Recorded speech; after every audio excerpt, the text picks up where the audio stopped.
प्यारे दोस्तों, आज हम आपको एक ऐसा वाकया सुनाने वाले हैं जिसे सुनकर आप बहुत ज्यादा हैरान और परेशान होंगे। आज हम आपको बताएंगे कि एक बहुत बड़े मौलाना साहब की कब्र से एक लड़की बाहर निकली।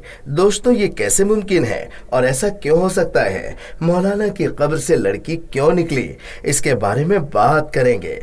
आपसे गुजारिश करते हैं कि वीडियो को आखिर तक जरूर देखें और इसे लाइक जरूर करें। तो आइए शुरू करते हैं। तो प्यारे दोस्तों, वाकया कुछ इस तरह से है कि मक्का में एक मर्तबा एक आलिम दीन का इंतकाल हो गया और उन्हें मुसलमानों के एक कब्रिस्तान में दफन कर दिया गया। उनकी मौत के कुछ सालों के बाद एक और शख्स का इंतकाल हुआ। अब क्योंकि अरब का दस्तूर है, जब कोई कब्र पुरानी हो जाए तो उस कब्र पे पुराने मुर्दे की जगह नए मुर्दे को दफन कर देते हैं और इस तरह कई कई मुर्दे एक कब्र में दफन होते हैं। लिहाजा उस शख्स को दफन करने के लिए मौलाना साहब की कब्र खोली गई ताकि नए मुर्दे को इस कब्र में दफन कर दिया जाए। लेकिन कब्र खोलते ही एक अजीबोगरीब मंजर सामने था, क्योंकि कब्र में आलिम साहब की लाश के बजाय एक निहायत ही हसीन और खूबसूरत लड़की की मैयत थी और वो लड़की किसी यूरोपियन मुल्क जैसे अमेरिका, फ्रांस वगैरह की मालूम होती थी। सब लोग बहुत ज्यादा हैरान हुए और थोड़ी ही देर में ये खबर पूरे इलाके में फैल गई कि फला आलिम की कब्र में उनकी मैयत की जगह एक लड़की की लाश है। लोग दूर दूर से ये मंजर देखने के लिए आए।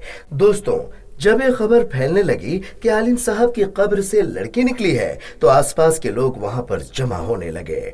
इत्तेफाक से वहां फ्रांस का एक मुसलमान भी आया हुआ था जो हज के इरादे से मक्का आया हुआ था। उसने जब उस लड़की की सूरत देखी तो कहा कि मैं इस लड़की को जानता हूँ, ये फ्रांस की रहने वाली है, इसका पूरा घर ईसाई है, लेकिन ये खुफिया तौर पर चुपके से मुसलमान हो गई थी और इसने मुझसे भी इस्लाम की कुछ किताबें पढ़ी थी। फिर कुछ दिन बाद ये बीमार होकर मर गई तो इसके घर वालों ने इसे ईसाइयों के कब्रिस्तान में दफन कर दिया।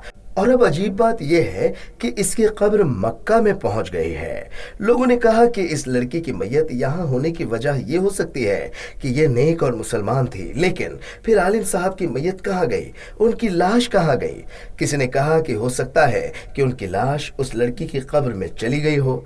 तो वो जो फ्रांस का मुसलमान था उसने कहा कि मैं कुछ दिनों में हज से फारिग होकर अपने मुल्क जा रहा हूँ, मैं उस लड़की के घर वालों से मिलकर उसकी कब्र कुशाई करके देखूंगा कि आखिर क्या मामला है, यानी उस लड़की की कब्र खोल कर देखूंगा कि क्या माजरा है। लोगों ने कहा ठीक है और उन लोगों ने एक आदमी को उसके साथ भेज दिया। उस आदमी ने अपने मुल्क जाकर लड़की के घर वालों से सारा वाकया बयान किया तो लड़की के घर वाले बहुत हैरान हुए।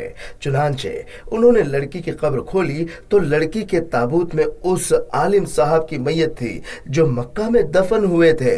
वो लोग बहुत हैरान और परेशान हुए कि आखिर ये क्या माजरा है।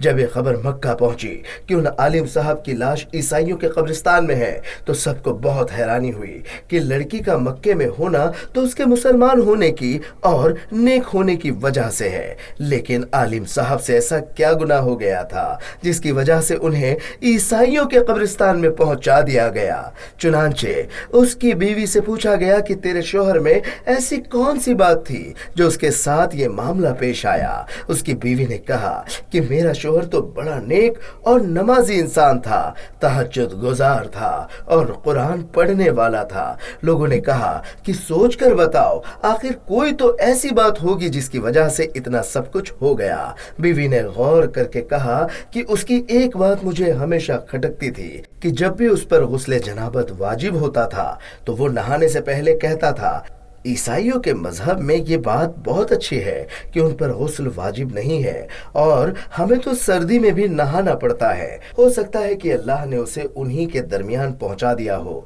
जिनके तरीके को वो पसंद करता था और इस्लामी तरीका।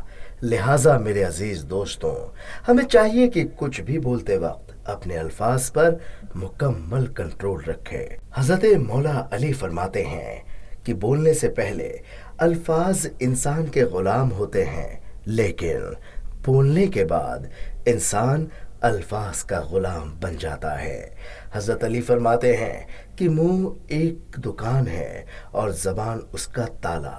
जब जबान खुलती है तो मालूम होता है कि दुकान लोहे की है या सोने की।